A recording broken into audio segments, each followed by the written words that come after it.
तोंडावर आलेली आहे. नगर परिषदेकडून कोणकोणते उपाययोजना केलेल्या आहेत आणि नदीतील पाणी प्रदूषित झालेले आहे, त्या अनुषंगाने काय उपाययोजना केलेल्या आहेत? यंदाच्या 2026च्या आषाढी वारीच्या अनुषंगाने आळंदी नगरपालिकेच्या माध्यमातून आमच्या विभागाचे प्रांत त्यांच्या अध्यक्षतेखाली 18 तारखेला वारीच्या अनुषंगाने मीटिंग बोलवण्यात आली होती. त्यामध्ये देवस्थान असेल, पोलीस प्रशासन असेल, MSEB प्रशासन असेल, आरोग्य प्रशासन असेल व आमच्या नगरपालिकेचे सर्व विभाग प्रमुखांची, सन्माननीय सर्व आमचे आळंदी नगरपालिकेचे उपाध्यक्ष, यात्रा कमिटीचे सभापती असतील व सर्व सन्माननीय नगरसेवकांच्या उपस्थितीत 18 तारखेला मीटिंग आयोजित केलेली होती.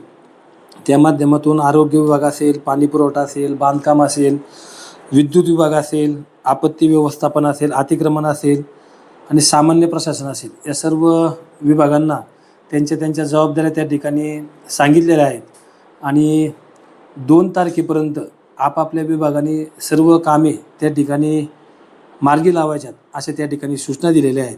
आणि ती मीटिंग झाल्यानंतर आमचे आळंदी नगरपालिकेचे मुख्याधिकारी असतील, मी असेल, आमचे सर्व सन्माननीय नगरसेवक, सर्व कमिट्यांचे सभापती असतील, आम्ही पूर्ण त्याची संध्याकाळची व्हिजिट करून पाहणी करत आहोत.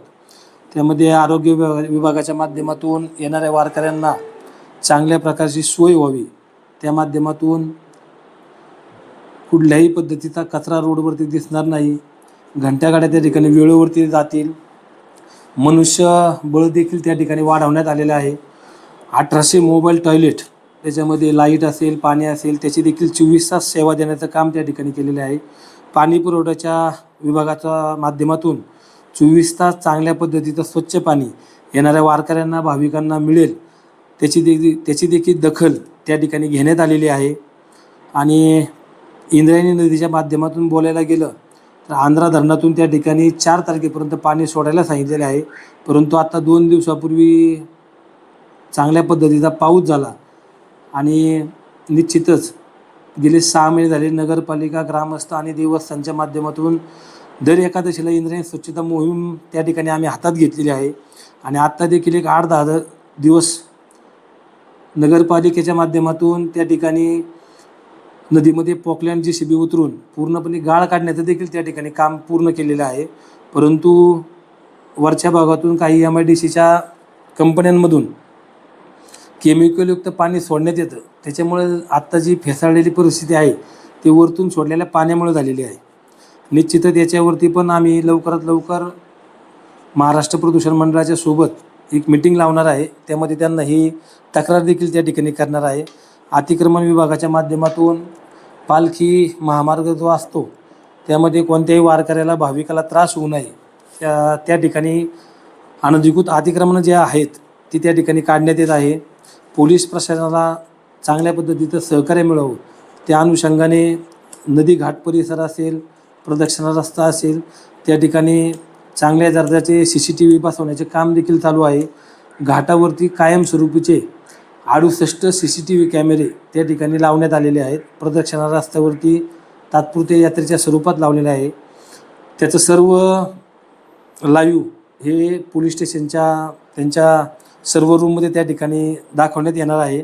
त्याच्यामुळे निश्चितच वारी काळामध्ये जे चोरीचं प्रमाण आहे त्यामध्ये पोलीस प्रशासनाला त्या ठिकाणी चांगली मदत मिळणार आहे.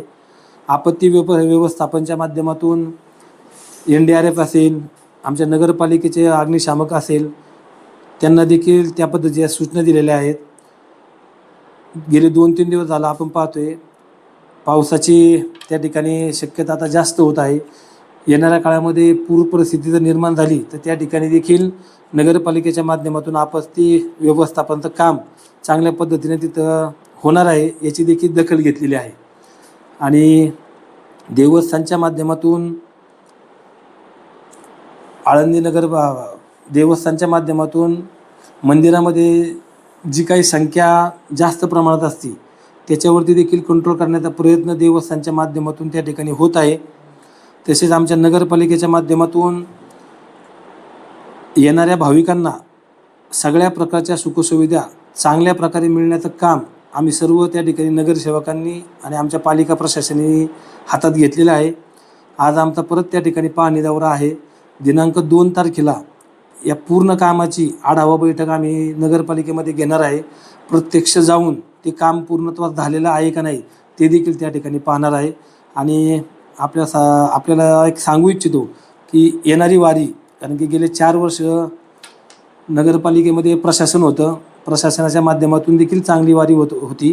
परंतु आता प्रशासनाला आमची आत्ताची जी बॉडी आहे, आत्ताच्या निवडणुकीमध्ये आमचे सर्व सन्मान्य नगरसेवक असतील त्या ठिकाणी जे निवडून आलेत ते देखील चांगल्या पद्धतीचं काम येणाऱ्या वारीमध्ये निश्चित करणार आहे असं या ठिकाणी तुम्हाला सांगतो. आणि येणारी वारी ही अतिशय चांगल्या प्रकारे आरोग्यदायी आणि सर्व वारकरी बांधव भाविक हे चांगल्या प्रकारे आनंदी सोहळा या ठिकाणी करून जातील असं या ठिकाणी आपल्याला आश्वासन देतो.